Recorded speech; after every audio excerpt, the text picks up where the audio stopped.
श्री शिवाय नमस्तुभयम। दोस्तों, जैसा कि आप सभी लोग जानते हैं कि 16 जुलाई 2026 यानी गुरुवार को पड़ रही है आषाढ़ मास की गुप्त नवरात्रि द्वितीया तिथि। और दोस्तों, यह वह तिथि है जो आषाढ़ मास में पड़ने वाली सबसे बड़ी तिथि है, क्योंकि यह गुरुवार के दिन पड़ रही है और इसका बहुत ही बड़ा और विशेष महत्व होता है। पूज्य गुरु जी ने कहा है कि अगर कभी भी मौका लग जाए और आषाढ़ मास की गुप्त नवरात्रि द्वितीया तिथि गुरुवार को पड़ जाए तो आप लोगों को 7 चने की दाल वाला उपाय तो अवश्य ही करना चाहिए। इन दोनों का संयोग बहुत कम आता है। और इसी के साथ में गुरु जी ने अपनी शिव पुराण कथा में बताया है कि इस दिन आपको 7 चने की दाल वाला उपाय तो आपको अवश्य ही करना चाहिए, क्योंकि ऐसा दिन पूरे साल में सिर्फ एक ही बार आता है।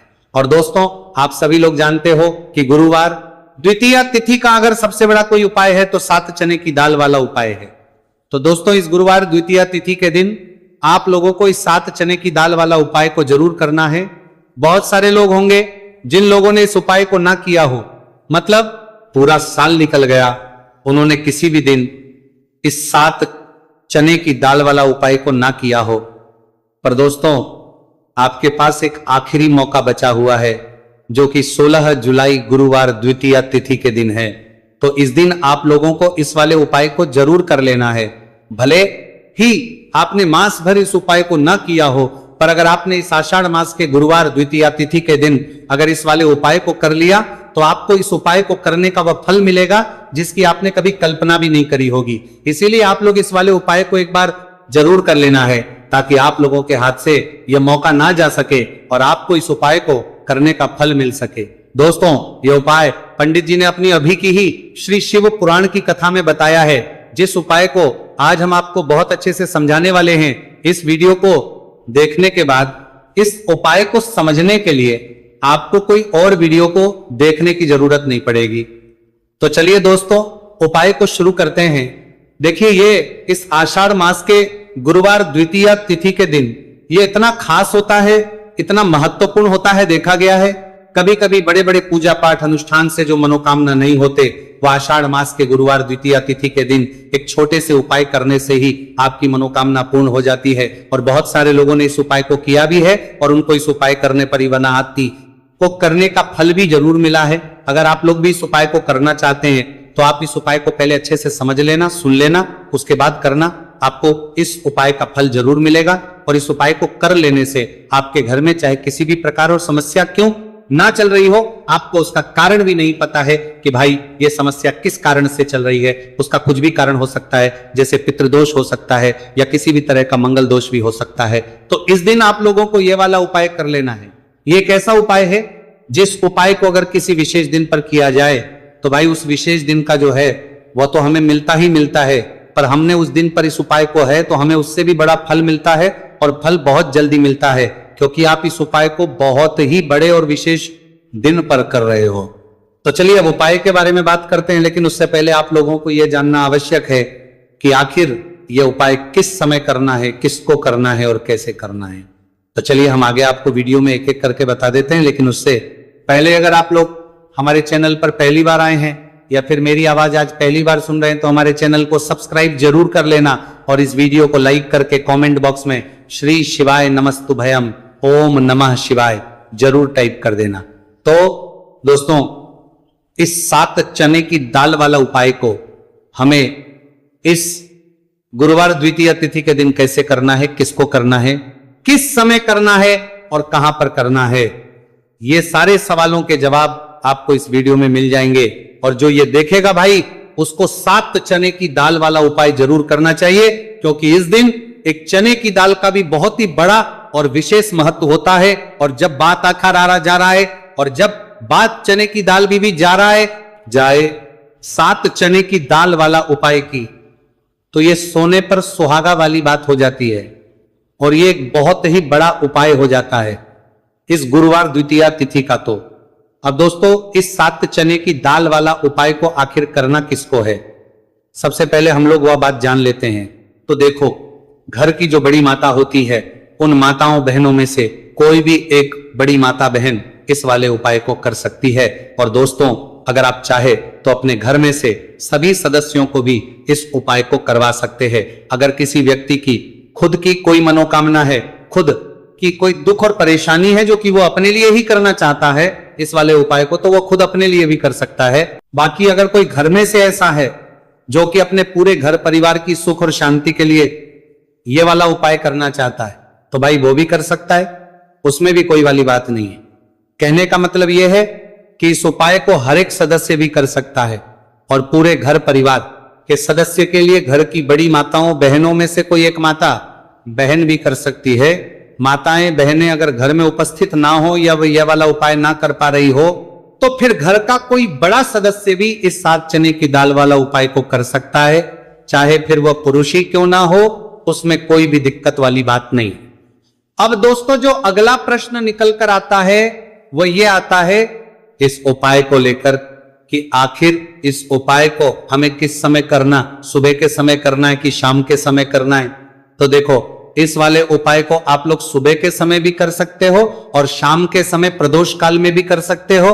अब अगर आप पूछो कि भाई सबसे उत्तम समय कौन सा रहेगा इस 7 चने की दाल वाला उपाय को करने का, तो हम आपसे बस यही कहेंगे कि इस उपाय को आप सुबह के समय करेंगे तो ज्यादा बेहतर होगा।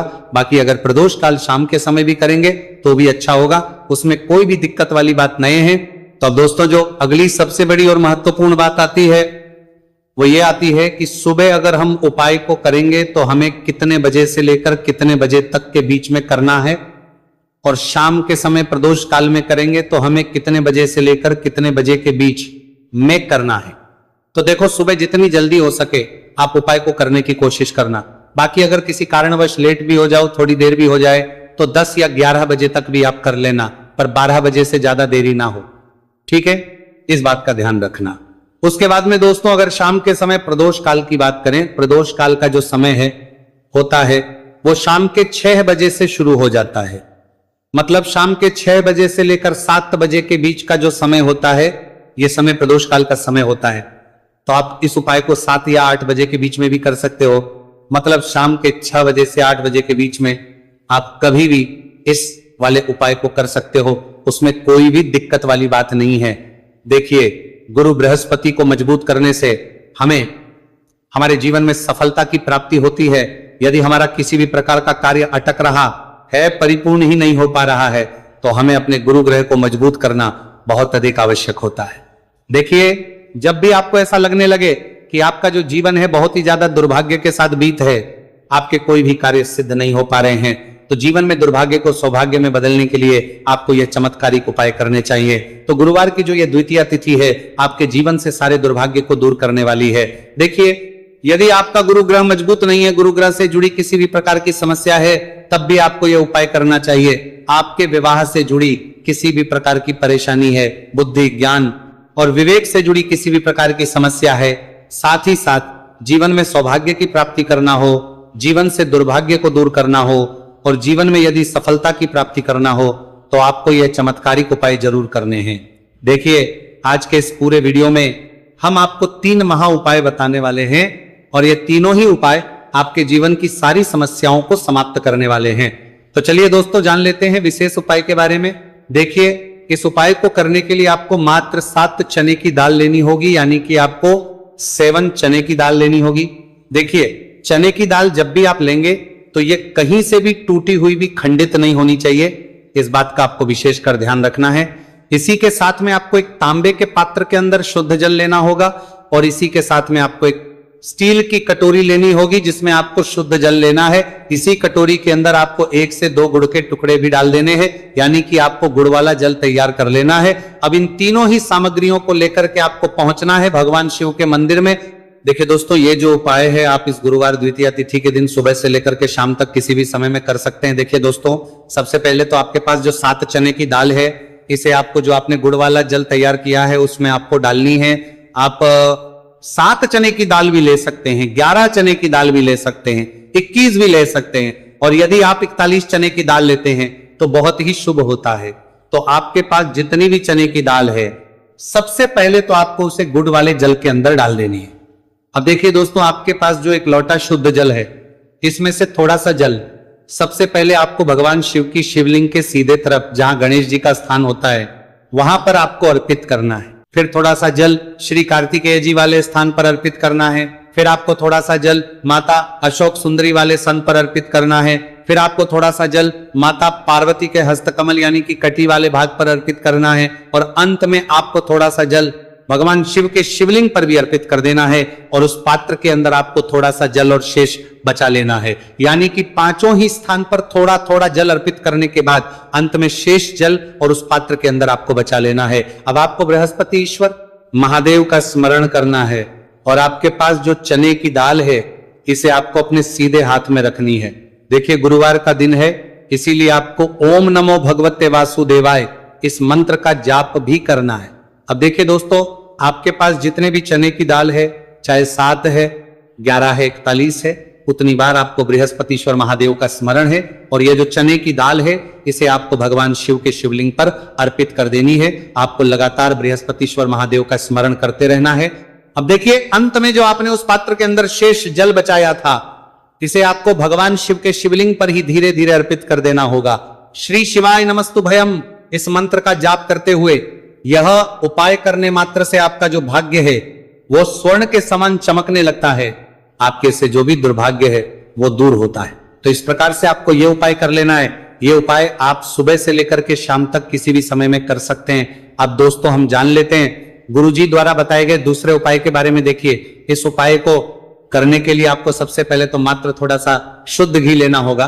देखिए आपको मात्र आधा चम्मच ही शुद्ध घी लेना है और इसी के साथ में आपको एक तांबे के पात्र के अंदर आपने ही घर से शुद्ध जल लेना होगा।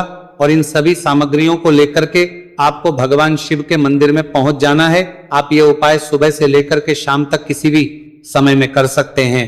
देखिए सबसे पहले तो आपके पास जो एक लोटा शुद्ध जल है इसे आपको धीरे धीरे शिवलिंग पर अर्पित कर देना है। श्री शिवाय नमस्तुभयम इस मंत्र का जाप करते हुए और बृहस्पतेश्वर महादेव का मन में स्मरण करते हुए। अब देखिए दोस्तों, आपके हाथ की जो अंगूठे के पास वाली उंगली होती है, तर्जनी उंगली, उसमें आपको ये शुद्ध घी लेना है और इस उंगली से आपको शिवलिंग पर जहां माता अशोक सुंदरी का स्थान होता है वहां पर आपको इस घी से अच्छे से लेपन करना है। यानी कि माता अशक्त सुंदरी वाले स्थान पर आपको अच्छे से घी का लेपन कर देना है। और आपकी जो भी मनोकामना है, चाहे आप अपने जीवन से दुर्भाग्य को दूर करने के लिए यह उपाय कर रहे हैं, जीवन सौभाग्य की प्राप्ति के लिए आपकी कोई मनोकामना हो, विवाह के लिए आपकी किसी भी प्रकार की कामना हो, जिस भी प्रकार की आपकी कामना है उसे परिपूर्ण करने के लिए आपको कोई प्रार्थना करनी है और इस घी का लेपन आपको माता अशोक सुंदरी वाले स्थान पर करना होना देना है। अब दोस्तों इस घी वाली उंगली को आपको कहीं भी साफ नहीं करना है, कहीं भी नहीं पहुंचना है, सीधे आपको अपने घर लेकर के आना है। और इस घी की जो पहली बिंदी इसे आपको अपने मुख्य द्वार पर लगा देनी है। और इस घी की बिंदी आप अपने घर में जहां भी आप धन रखते हैं वहां पर भी लगा सकते हैं। आपके घर में जहां कहीं भी रसोई घर है वहां पर भी आप इस घी की बिंदी को लगा सकते हैं। तो 3 जगह आप इस घी की बिंदी को लगा सकते हैं। आपके घर में कभी भी अन्न और धन की कमी नहीं होगी और आपके घर में जो भी क्लेश होगा वो भी समाप्त हो जाएगा। तो इस प्रकार से आपको दुर्भाग्य को दूर के लिए दूसरा उपाय करना है। तो चलिए दोस्तों अब हम जान लेते हैं तीसरे विशेष और अंतिम उपाय के बारे में। देखिए यह उपाय भी बहुत ही खास है, विशेषकर आपके भाग्य को उदय करने के लिए यह उपाय भी बृहस्पतिश्वर महादेव का ही होने वाला है। और विशेषकर आपको यह उपाय भी गुरुवार द्वितीया तिथि के दिन ही करना है। देखिए इस उपाय को करने के लिए आपको सबसे पहले तो एक प्यारी सी और सुंदर सी बेलपत्र लेनी होगी। बेलपत्र लेते समय ध्यान रखें कि यह कहीं से भी कटी फट्टी खंडित नहीं होनी चाहिए। यदि आपको बेलपत्र नहीं मिल पाती है तो आप शिवलिंग पर चढ़ी हुई बेलपत्र को पुनः शुद्ध जल से धो करके उसका उपयोग कर सकते हैं। इसी के साथ में आपको एक तांबे के पात्र के अंदर शुद्ध जल लेना होगा और इसी के साथ में आपको आधा चम्मच या फिर उससे भी कम शहद लेना होगा। अब दोस्तों मात्र ये तीनों ही सामग्रियां लेकर के आपको पहुंचना है भगवान शिव के मंदिर में। मंदिर पहुंच पाने के बाद आप सभी को पता है कि बेलपत्र में 3 पत्तियां होती हैं और बेलपत्र की जो ये तीनों पत्तियां जिस डंडी से जुड़ी हुई होती हैं उस डंडी पर आपको अपने सीधे हाथ की चींटी उंगली के जो पास वाली उंगली होती है, नामिका उंगली, उससे एक बिंदी लगानी है। यानी कि तीनों पत्तियों को जोड़ने वाली जो डंडी है केवल उसी पर आपको शहद लगानी है।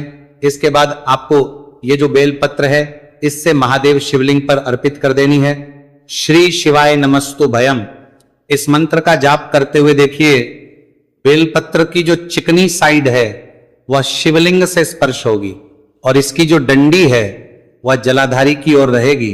इस प्रकार से आपको यह बेलपत्री शिवलिंग पर अर्पित करनी है। अब दोस्तों अंत में जो आपके पास एक लोटा शुद्ध जल है, इसे आपको धीरे धीरे शिवलिंग पर अर्पित करना है। श्री शिवाय नमस्तु भयम इस मंत्र का लगातार करते हुए देखिए, यह जल आपको एक विशेष प्रकार से समर्पित करना है। यानी कि यह जल आपको 7 बार में समर्पित करना है। यानी कि थोड़ा सा जल आपको समर्पित करना है, फिर आपको थोड़ी देर रुकना है, फिर आपको थोड़ा सा जल समर्पित करना है, फिर आपको थोड़ा रुकना है। इस प्रकार से आपको थोड़ा थोड़ा जल 7 बार में शिवलिंग पर और करना है। इस प्रकार से आपको एक लोटे जल से ही यह जल समर्पित करना है, लेकिन को थोड़ा थोड़ा जल करके 7 बार में शिवलिंग पर यह जल अर्पित करना है। और आपको लगातार बृहस्पतिश्वर महादेव का स्मरण करते रहना है।